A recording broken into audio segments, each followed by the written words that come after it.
Imagine boarding a train late at night, the rhythmic clattering of the wheels lulling you into a sense of calm. But then something feels off. A presence lurks in the shadows, and suddenly the journey turns into a nightmare you can't escape.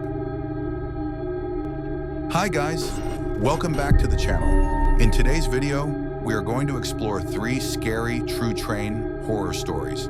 Trains have been a symbol of adventure and mystery, taking passengers on journeys through dark tunnels and into the unknown. But sometimes these tracks lead to more than just a destination. They lead to fear, terror, and the unexplainable. Story 1 by John McGinn. I remember that night in the train as if it was yesterday. My name is John McGinn, and once I was traveling to attend a work meeting. I was going from Glasgow to Edinburgh. By the time I reached the station, the sun was approaching its setting time. The train was almost deserted, and I didn't mind that. The quiet would only help me relax and catch up on some much-needed sleep. Little did I know what was about to unfold. I sat down next to the back of the carriage, in one of the old compartments with sliding doors. The lights inside danced a little and made humming noises as we pushed out of the station. I was watching city lights blur into the darkness when I noticed something was off. There was a creaking noise, low, as if somebody was moving around in the compartment next to mine. I knew I was the only one back here. No one could have boarded after me since the train hadn't stopped for long enough. The noise continued. I tried to convince myself that it was just the old train moving on the tracks, but I could not get rid of the feeling that I was not alone. Time had passed anyway, at least by some minutes, perhaps by hours. I don't know. Then came the weak whispers. I knew what it was. John. The voice was as soft as mockery itself, a call from far away. I sat up straight, heart pounding, eyes scanning the dark for someone. No one. I rose, opened the compartment door, and peered down the carriage. Just the faint stutter of overhead lights flickering. But the whisper did not cease. John? It was louder now, this time from the direction of the next carriage. I don't know what made me, but I stepped out and moved toward the next carriage. As I approached the door, the temperature did not hesitate to drop. My hand began to tremble as I reached out for the door handle. The moment I touched it, the whisper stopped. Complete silence. I pushed the door open and moved into the next carriage. It was dark, darker than the one I had come out of. The windows were covered in condensation, and the air was almost too thick to breathe. Then I saw them. They looked like shadows at first, and it took my eyes some time to adjust in the fading light of dawn. But when they did, I saw they were people, or what had once been. Their faces were long and bony, and their eyes sunken, giving them a pale complexion that seemed almost translucent. They sat motionless, staring straight ahead, as if totally unaware of my presence. But I knew they knew. I wanted to turn back, but my legs took over and carried me forward. I walked past the seats, and as I moved, the bodies swiveled their heads slightly, empty eyes in my direction. And then I saw him. Sitting alone all the way at the end of the carriage was a man in an antiquated conductor's uniform. His face was hidden behind the brim of his cap, but I could see the glitter of his eyes on me. He came slowly to his feet. "John McGinn," the man said, his voice low and empty. "You've taken the wrong train." I stumbled backward, hardly able to speak. His grin expanded so that his yellow, jagged teeth were visible. "You're not supposed to be here," he said, "but now that you are, you'll never leave." Panic washed through me as I turned to run back through the carriage. The figures in the seats stood up now, and their skeletal hands reached for me, their whispers filling my head. John, stay with us." I burst open the door and into the next carriage. It was no longer that same train. The train wasn't moving. No, it had stopped, stranded in mid-place at some forgotten, deserted land. I continued running, my heart pounding into my chest until finally I reached my cabin. I slammed the door shut behind me, crashing into the seat and shaking all over. The train fell eerily silent. For a moment, I thought that was it. But then, I felt something very cold on the back of my neck. Slowly, I turned my head. My heart caught in my throat. There he is. The conductor stands inches from me. "You're on this train now, John," he whispered, "and there's no getting off." The last thing I remember was the icy hand gripping my shoulder. Then everything went black.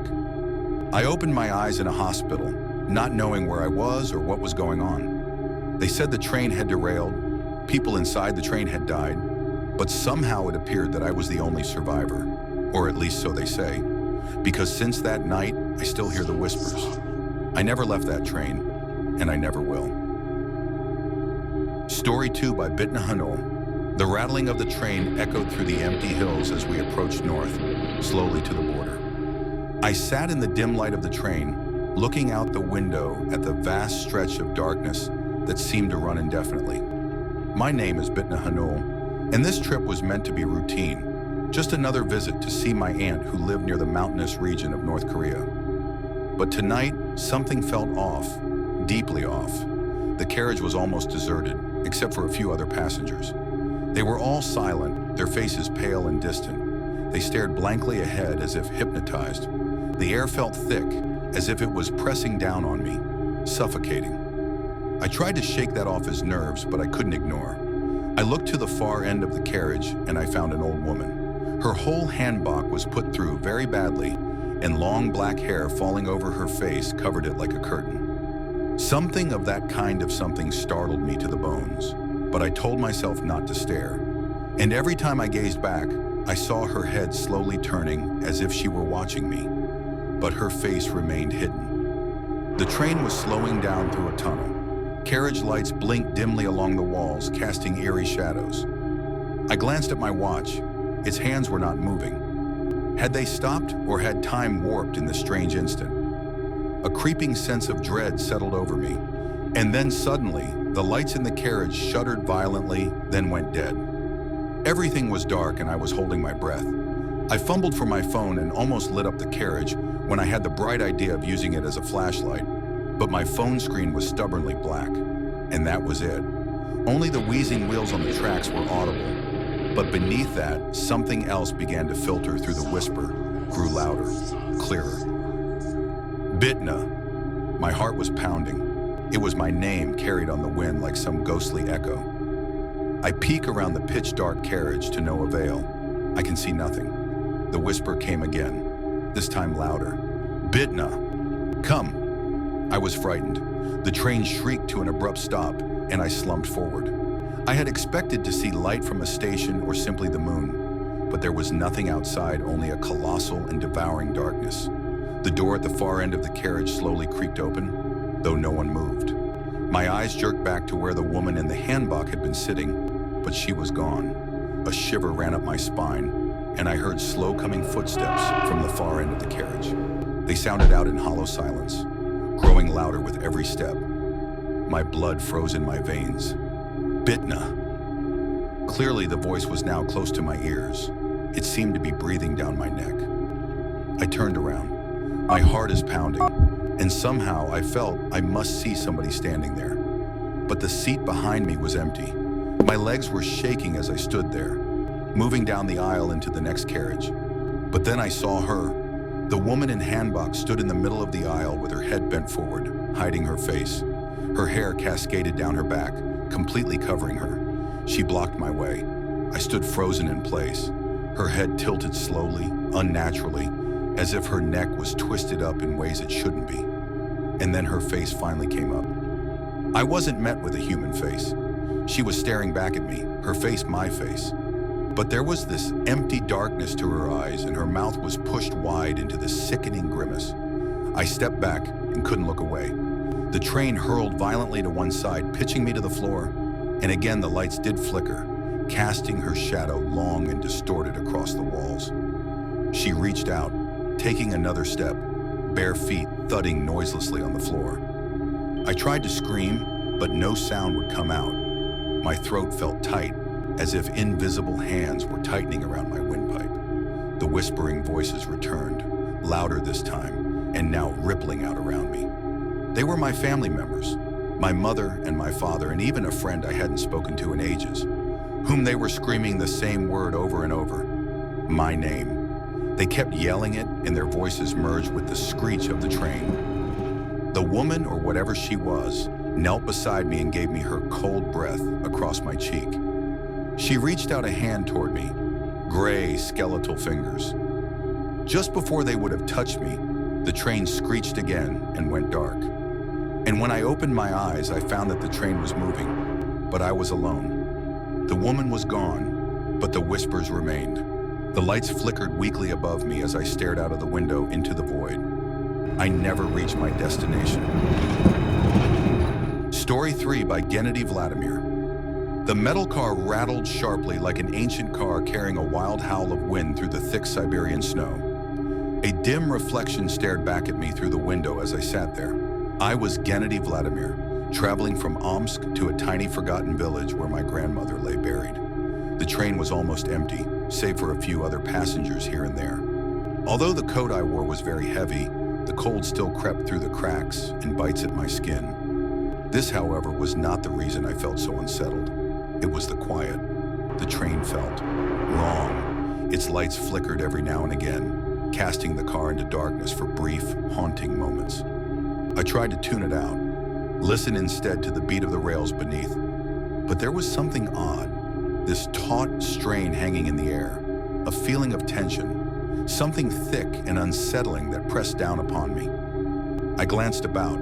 The other passengers all seemed blasé enough. One was asleep, another stared blankly ahead. But there was something off about them too. Their movements slow, their expressions empty.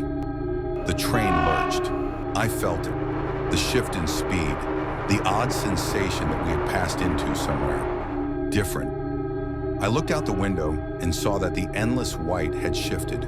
Snow had become dark, shadowed figures standing motionless in the distance, their forms hardly discernible. I pressed closer to the glass, heart pounding. Were they trees? Number. They were too still, too human-like. I stared, and one of them was moving. A shiver crept up my spine. I stood back from the window, trying to fight my way out of the creeping fear. I rubbed my hands together to warm myself off as the cold crept in. When I turned my gaze back into the night, the people were gone into the gathering shadows. Then there were the whispers. I thought it was the wind, a light, soft whisper through the car.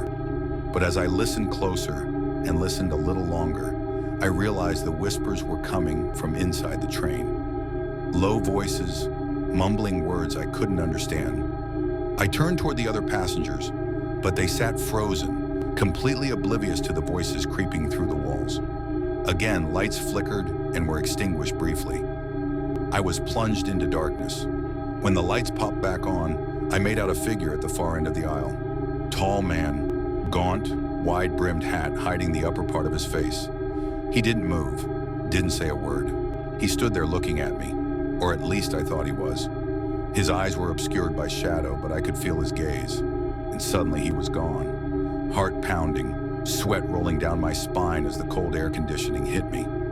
I rose, heading back to the rear door, desperate for something like normalcy in the middle of this surreal nightmare.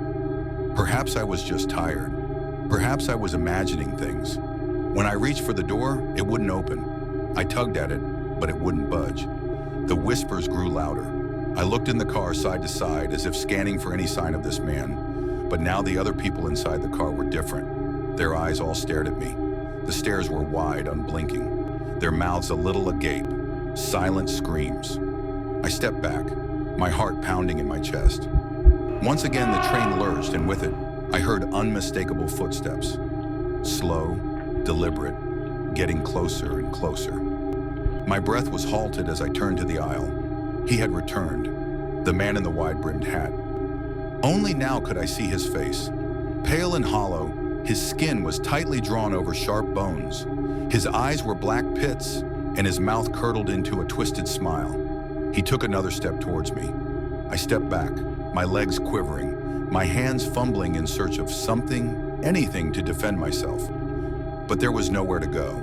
The other passengers sat paralyzed, empty eyes staring at me, their lips moving in silence with the murmured whispers. The lights flickered once more. And this time, when they came back on, the man was standing right in front of me.